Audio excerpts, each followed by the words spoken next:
So now I want to pivot away from the Kenny Veach mystery, but a recap.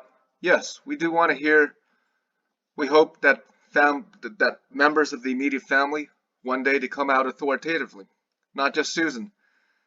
I mean, to us, Susan represents the kind of person we want to see, the person who can end the mystery by the weight of their own power, not through me, but by their power. Because someone comes out, not just Susan, maybe another person from the immediate family.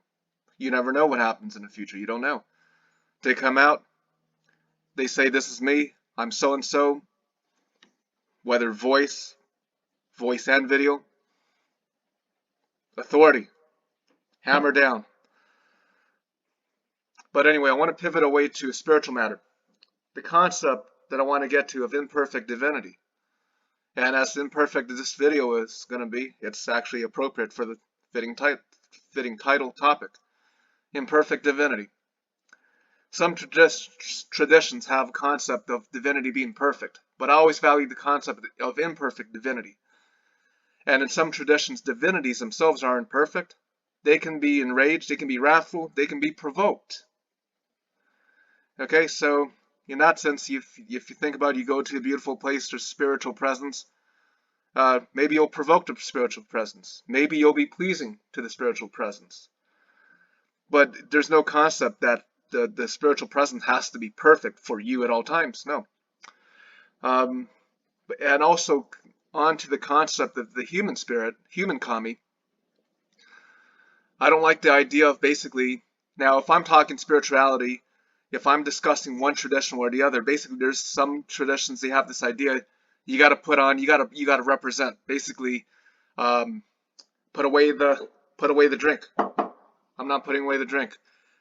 First of all, from my perspective, I would never want to, I'm just speaking for myself. I don't want to follow a perfect system. I don't want to follow even a teacher that's perfect. Okay, so now you have a spiritual master that's that's visible. You don't know. I don't know what I'm not saying you don't know what they do in their private lives. Who knows? Who knows what happens behind the scenes? Who knows what happens behind the scenes? But I don't want to. I personally, I don't want to follow a spiritual master who is at least visibly 100% most of the time, a saintly person.